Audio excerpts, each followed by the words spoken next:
Assalamualaikum warahmatullahi wabarakatuh. Selamat pagi Ananda Soleha semua. Alhamdulillahirabbil alamin. Hari ini kita masih dipertemukan lagi untuk melanjutkan pelajaran mata pelajaran IPS kita. Hari ini hari Selasa, tanggal 1 September 2020. Nah, Ananda Soleha, sebelum kita mulai pelajaran, Ananda Soleha jangan lupa untuk berdoa. Oke, Ananda, silahkan dibuka bukunya, nak. Hari ini kita akan melanjutkan pelajaran kita tentang keadaan penduduk Indonesia. Halaman 19. Nah, BPS, Badan Pusat Statistik, mencatat jumlah penduduk Indonesia tahun 2015 mencapai 254,9 juta jiwa dan diperkirakan pada tahun 2035 jumlah penduduk Indonesia mencapai 305 juta jiwa. 305 juta jiwa. Jadi makin bertambah. Nah, oke, berdasarkan WPDS di buku Tata, Indonesia itu menempati posisi keempat negara dengan penduduk terbanyak di dunia. Nah, posisi pertama ada Tiongkok, berikutnya ada India, Amerika Serikat, dan selanjutnya itu yang keempat Indonesia. Jadi menurut WPDS itu Indonesia penduduknya diperkirakan mencapai 366 juta jiwa pada tahun 2050 ya, prediksinya WPDS.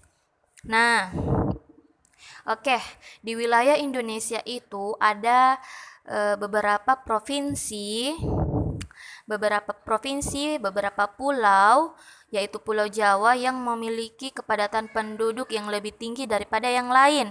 Nah, adapun faktor-faktornya kenapa Pulau Jawa dikatakan memiliki kepadatan yang lebih banyak daripada pulau yang lain, karena Pulau Jawa merupakan pulau dengan tekstur tanah yang subur. Jadi tanahnya bisa ditumbuhi apa saja. Yang kedua, industri yang tumbuh pesat.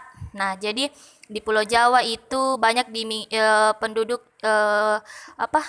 berekspektasi, berharap kalau ke Jawa itu banyak lapangan pekerjaan di sana. Jadi banyak orang dari pulau lain ke Jawa untuk mengadu nasib, untuk mencari pekerjaan. Nah, selanjutnya itu Kota Jakarta. Kota Jakarta yang tumbuh sebagai kota metropolitan dengan banyak menawarkan impian dan peluang hidup. Nah, itu ekspektasinya orang-orang. Kenapa ke Jawa, Ki? Kenapa ke Jakarta ya? Karena di sana menurutnya luas lapangan pekerjaannya, bagus kehidupan di sana. Nah, selanjutnya pertumbuhan pendidikan yang lebih baik di Pulau Jawa, menjadikan Pulau Jawa sebagai pusat para cendekia dan pelajar. Jadi banyak banyak siswa-siswa yang melanjutkan pendidikannya ke Pulau Jawa karena menurutnya perkembangan pendidikan di sana itu, pertumbuhan pendidikan itu di Pulau Jawa itu lebih banyak dan lebih bagus kualitasnya.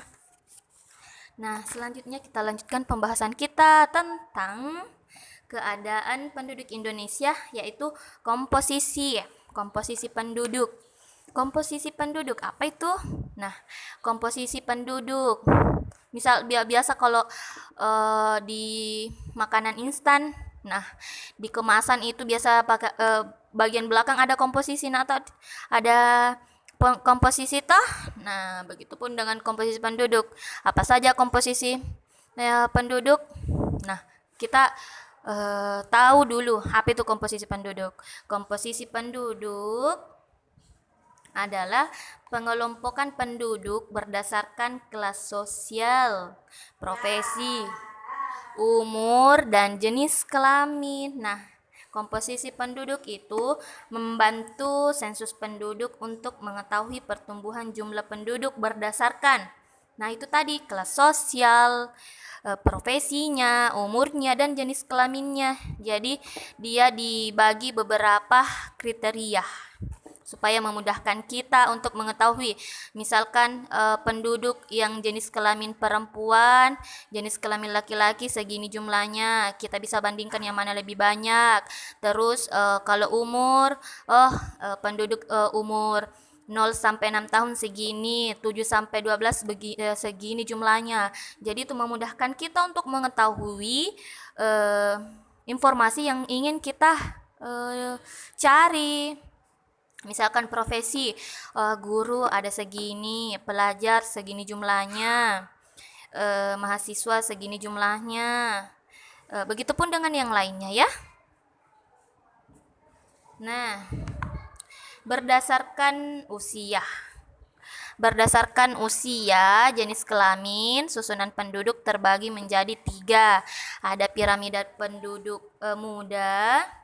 Piramida ini terbentuk jika mayoritas penduduknya berusia muda, makanya dikatakan piramida penduduk muda atau piramida Limas. Usianya itu 15 tahun ke bawah. Nah, hal ini terjadi karena angka kelahiran lebih besar.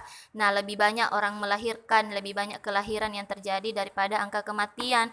Makanya usia mudanya itu usia mudanya itu banyak. Yang kedua ada piramida penduduk stasioner atau piramida granat. Piramida ini menandakan bahwa jumlah angka kelahiran sama dengan jumlah kematian, jadi jumlahnya seimbang. Adapun piramida penduduk tua atau piramida batu nisan, nah jadi bentuknya itu kayak batu nisan ya. Piramida ini memberi gambaran bahwa angka kelahiran lebih kecil daripada angka kematian. Jadi angka kematiannya lebih besar, lebih banyak orang yang meninggal daripada orang yang dilahirkan. Contohnya itu negara-negara yang baru dilanda perang. Kenapa? Karena jumlah atau laju kematiannya meningkat karena banyak yang meninggal. Nah, kita lanjut keadaan penduduk Indonesia. Nah, selanjutnya itu untuk ciri-ciri, tunggu dulu ya, ciri-ciri struktur penduduk pada setiap bentuk piramida. Nah, tadi ada ciri-cirinya sayang ya. Kalau ciri-cirinya penduduk muda, piramida penduduk muda itu sebagian besar berada pada kelompok penduduk muda. Jumlah usia yang lebih tua itu lebih sedikit. Terus tingkat kelahiran bayi tinggi. Nah, itu yang untuk muda. Terus untuk yang stasioner, penduduk kalau ini yang penduduk stasioner kan seimbang antara kelahiran dan kematian. Jadi ciri-cirinya penduduk pada setiap kelompok umur hampir sama. Tingkat kelahiran rendah, tingkat kematian rendah. Pertumbuhan penduduk mendekati 0 atau lambat. Ya, jadi pertumbuhannya mendekati 0 dan ataupun lambat. Dan untuk piramida penduduk tua, nah ini memiliki ciri-ciri sebagian besar penduduk berada kelompok usia dewasa atau tua. Jumlah penduduk usia muda sangat sedikit. Tingkat kelahiran lebih rendah kan dibanding dengan tingkat kematian. Terus pertumbuhan penduduk terus berkurang,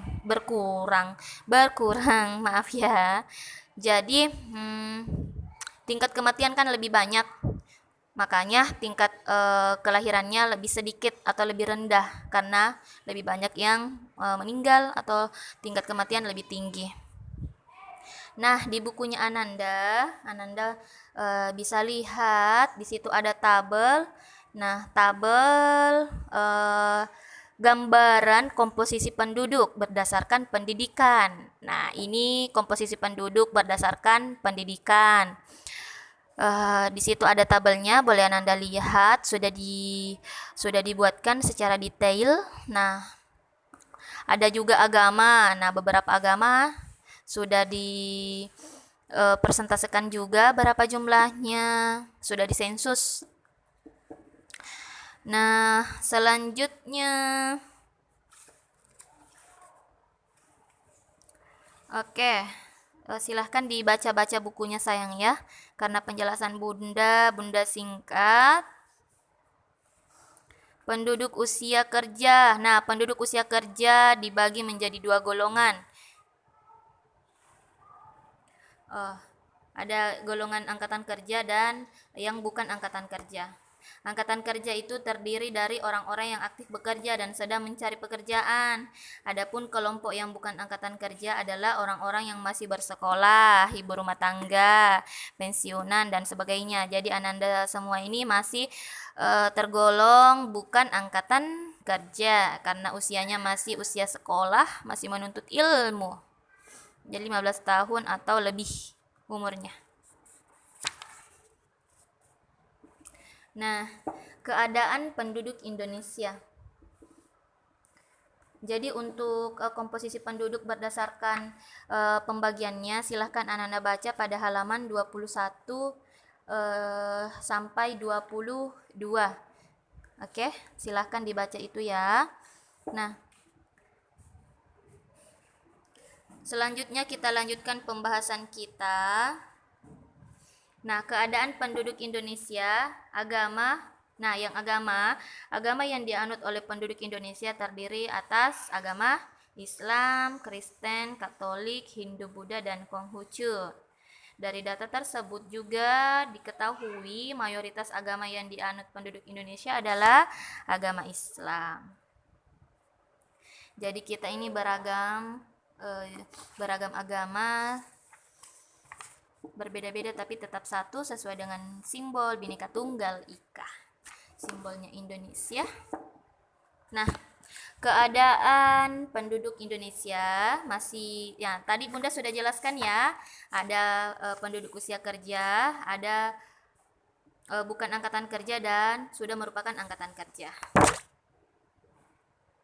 Nah, keadaan penduduk Indonesia, komposisi penduduk berdasarkan letak geografis adalah pengelompokan penduduk berdasarkan lokasi tempat tinggalnya. Penduduk dapat dibagi dua berdasarkan letak geografis, yaitu di desa dan di kota. Nah, ini kalau misalkan sensus penduduk mau mengetahui berapa jumlah penduduk yang ada di desa dan berapa jumlah penduduk yang ada di kota. Nah, Indonesia sebagai negara kepulauan, Indonesia memiliki beragam suku bangsa. Berdasarkan sensus penduduk tahun 2010, diketahui bahwa Indonesia memiliki 1128 suku bangsa. Dan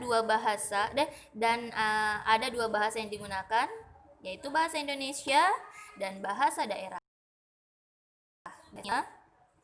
Nah, keadaan penduduk Indonesia, keberagaman budaya, Indonesia sendiri secara umum dapat keberagaman budayanya ya. Jenis tarian, pertunjukan seni, dan upacara adat budaya yang ada di Indonesia.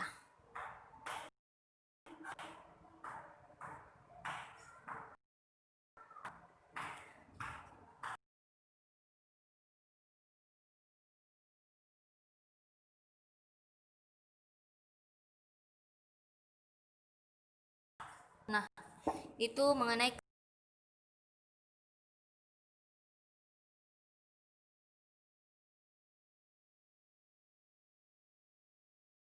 keadaan penduduk di Indonesia. Jadi sudah tadi Bunda jelaskan bahwa itu banyak sekali mulai dari bahasa, suku, nah berbagai keberagaman budaya. Nah, untuk hari ini Ananda Soleh Soleha, untuk penjelasannya Bunda mungkin cukup penjelasannya mengenai keadaan penduduk Indonesia. Nah, lebih dan kurangnya Bunda mohon maaf. Setelah ini Bunda akan berikan tugas. Tugasnya Bunda berikan di luar video, oke? Lebih dan kurangnya Bunda mohon maaf. Assalamualaikum warahmatullahi wabarakatuh.